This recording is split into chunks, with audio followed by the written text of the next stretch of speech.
I'm going to be showing you my lighting stencil, pretty much. The thing which I put all my lighting in, and that handles all the lighting and stuff, and materials. And I'll also be showing you the, what's it called? I can't remember the name now. Textures. Textures. Functioning textures. As well as the scene object tree, I suppose. I mean, that's going to be one of the first things you see, because it's in the HUD. But yeah, I'm going to be showing you that today.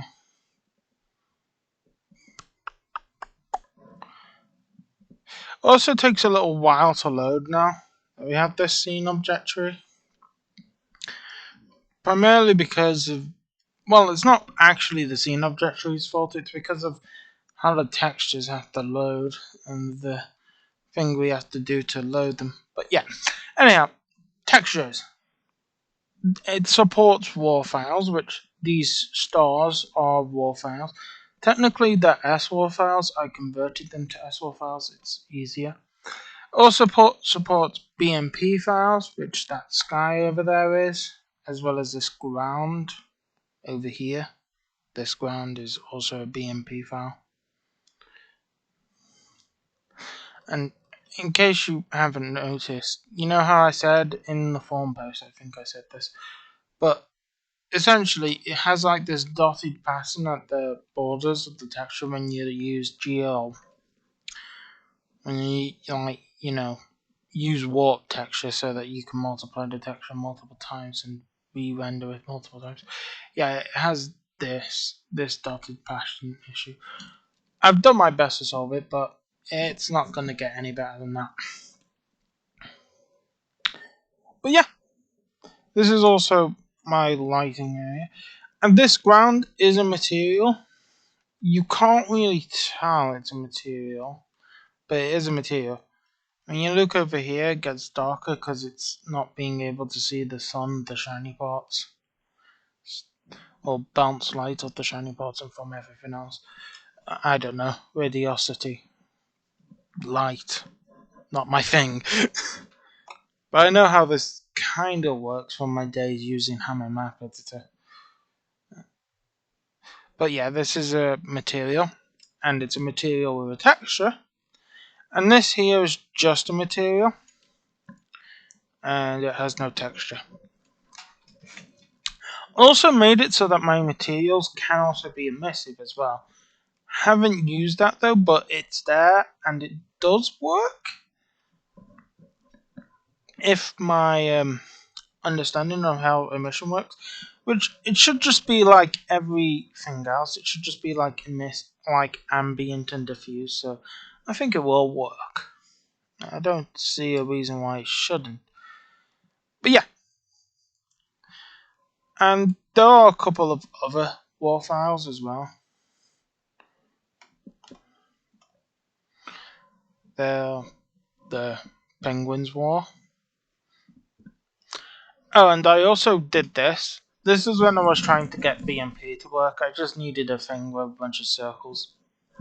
And that was a thing with a bunch of circles. You can see the circles. Well, I didn't need a thing with a bunch of circles, but I needed something, and that was something. I'm staring at this again. But yeah, that's pretty much everything I did today. The light, by the way, is a kind of yellowy light, in case you are wondering. In case it's of impertinent knowledge to you. It's a yellow kind of light, which does make this blue. And if you're thinking that's green, that's because that's what happens when you mix yellow and green. Is it yellow green? No, it's blue and yellow. No, it's blue and green. There we go. Wait, no. Yeah, you mix blue and yellow and you get green. Yeah, okay. But yeah, that's why that's kind of yellow. Also, the skybox is basically how do I put this? It doesn't have light. It's one of the few things in this scene that doesn't. In fact, it's the only thing currently in the scene that doesn't. But when I've added everything else, because right now it's a bit barren, I do plan on adding more. When I added everything else, it will be the only thing that has no light, because Sky doesn't traditionally have light. And yeah, that is everything. Oh, yeah, this is also the scene object tree I was on about. So you got the world, you got the world plane. That's this grey thing. This, this grey thing is basically the world plane, the root object of everything as well. Then below the world plane, you got the teapot, which is actually above in the three-dimensional world, that is.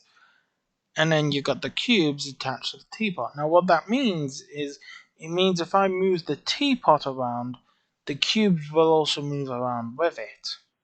So if I rotate this, they will all rotate as well. But the teapot does not rotate. You got the white diamond stencil. Now, to explain how it all works real quick, this solid line means it links to the thing above it. Whereas a line with a gap means something above it links to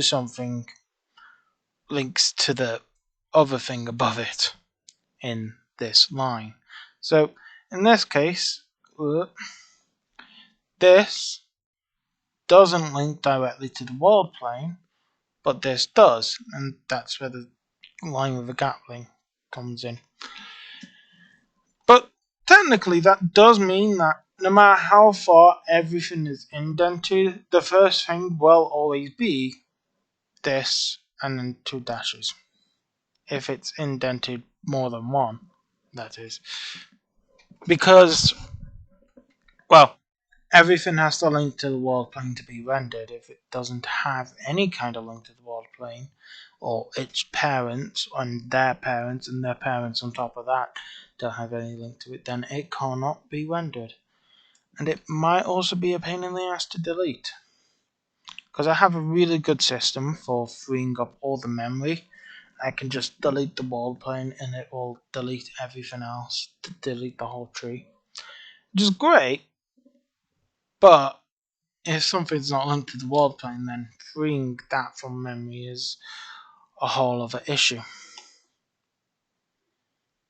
And yeah.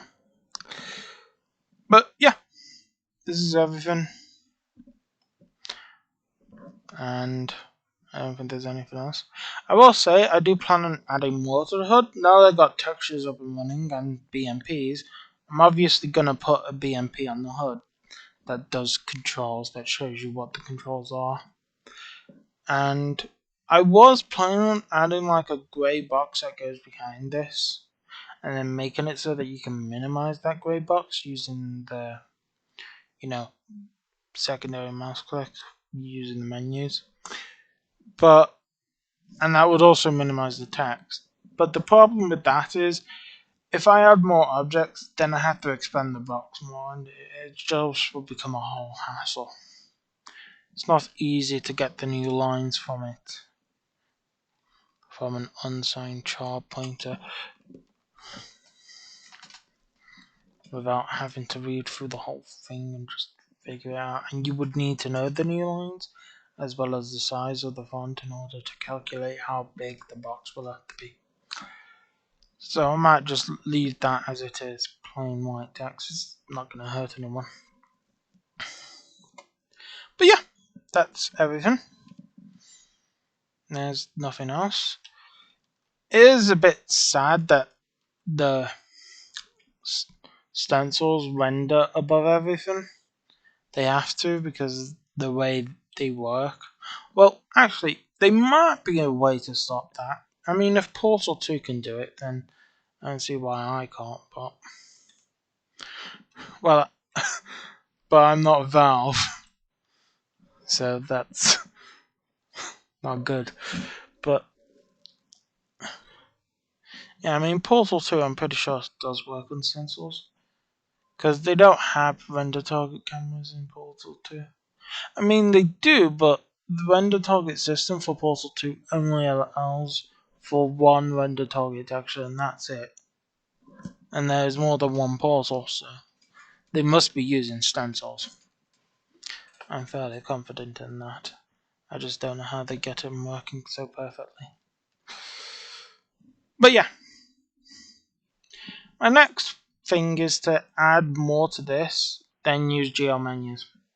I plan on adding a couple of walls around the grey box as well, because I think that would be a good idea. And then just a couple more objects, maybe some models, and then after that, I also had an idea to use the particle system to like create big particle beam object thingies on the corners of this thing that just spawn particles and shoot them off into the sky. I think that'd be fun. But yeah, that's all. Goodbye, I guess. I do like this. Yeah, it's fun to look at, even if the sky is a bit weird. That's what happens when you only have one texture to make a skybox, because you can't be bothered to get more. Copyright. Finding textures that are finding textures that are alright with you using them without giving you a copyright strike. It's not easy. There we go. Got the words out.